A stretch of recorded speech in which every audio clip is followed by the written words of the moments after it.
নির্বাচন তো হয়ে গেল। এখন নির্বাচনের ফলাফল নিয়ে প্রধান উপদেষ্টার প্রেস উপদেষ্টা কিন্তু আগে বলেছিলেন যে এম এই নির্বাচনে ফলাফল ঘোষণা একটু দেরি হতে পারে। আবার এর পরিপ্রেক্ষিতে অনেকে আবার এর ভেতরে কিছুটা সন্দেহ যে নির্বাচনে কি ইঞ্জিনিয়ারিং হবে কিনা এ নিয়ে প্রশ্ন তুলেছিল। তো এ ব্যাপারে তুমি কি মনে করো? তোমার বিশ্লেষণ কিরকম? দেখ ইকবাল, আমি তোকে আগেও বলেছিলাম যে এই নির্বাচনে সবচেয়ে বড় ঝামেলাটা হবে ভোট গণনা নিয়ে। এটা এই কারণে যে আসলে গণনা নিয়ে কোনো ঝামেলা হওয়ার কথা নয়, কিন্তু আমার কেন যেন মনে হচ্ছে সরকার নিজেই এই ধরনের একটা ঝামেলা পাকাচ্ছে।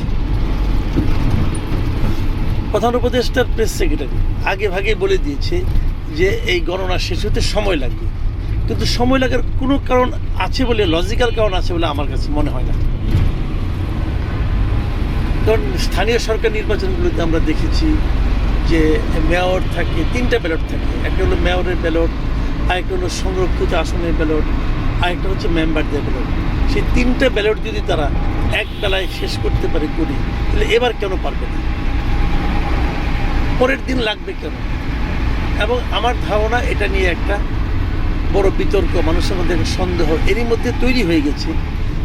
কোনো আসনে যদি কোনো একজন প্রার্থী যে মনে করে সে জিতবে, কিন্তু যদি সে জিততে না পারে, সে কিন্তু এই বিষয়টা তুলে একটা ঝামেলা তৈরি করতে পারে।